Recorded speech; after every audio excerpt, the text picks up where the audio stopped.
To foster homeschool partnerships, we bring the parents into the school and get them to talk to staff members about the child, so that the staff get a good understanding of what some of the issues are and what we can do to support that child within our school.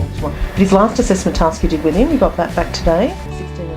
Fostering partnerships with families is something that's very important to us, and we work with families very closely. I think it's really important to have a really good understanding of the students and the families and the context of where they're at that particular time. Collaboration and communication and consistency are probably the three key important things when working with students and families.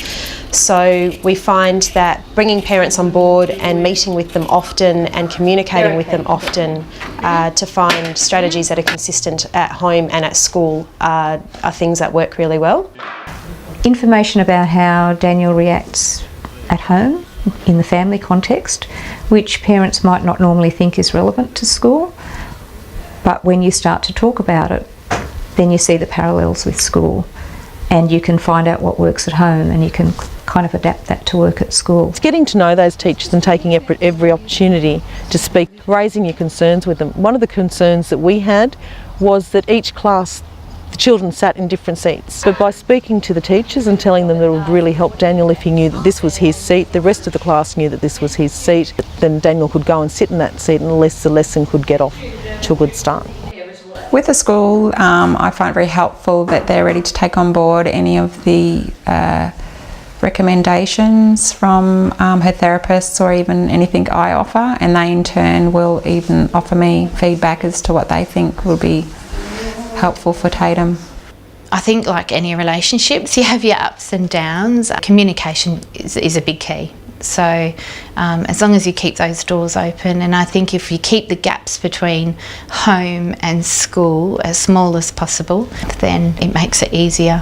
For example, Ben had some behavioural issues last year that we had to sort of help him get through, and I saw a private behavioural therapist who came up with a strategy for us and some visuals for us. And we sort of took them to school and sort of say, look, we're using these at home, therefore you guys need to sort of help us use these at school. And once everybody was on the same page and consistent, we actually pretty much saw the behaviours go within a couple of weeks. We found that communication between us and the school has improved over the years, particularly with the executive. So if we have a concern, we can go up to the school and speak to the principal, the deputy principal, and they'll actually listen to us. And we had one example recently where an assessment task was handled probably badly at school. So what we did is we went up and spoke to the executive about it, and they followed it through for us, and we had a satisfactory result. We take on board what they're saying. There's no use being blind. If they're telling us something, then we need to be able to accept that and work with it. And the same, I suppose, we want from them, that if we feel something's happening, it's good to know that they'll listen and see if what we're saying is borne out, and then as they have, help us to work with any issues we've come up with. The biggest thing I think the school offered was it was a partnership. So they listened to me and I would listen to them. It was never, that's a silly idea. I implemented the idea of a pop-up tent in his classroom.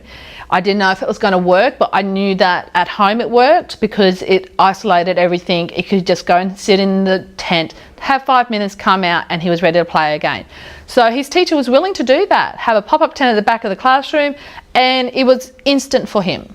So it was that I knew that they were listening to me. I think the key thing is that team approach.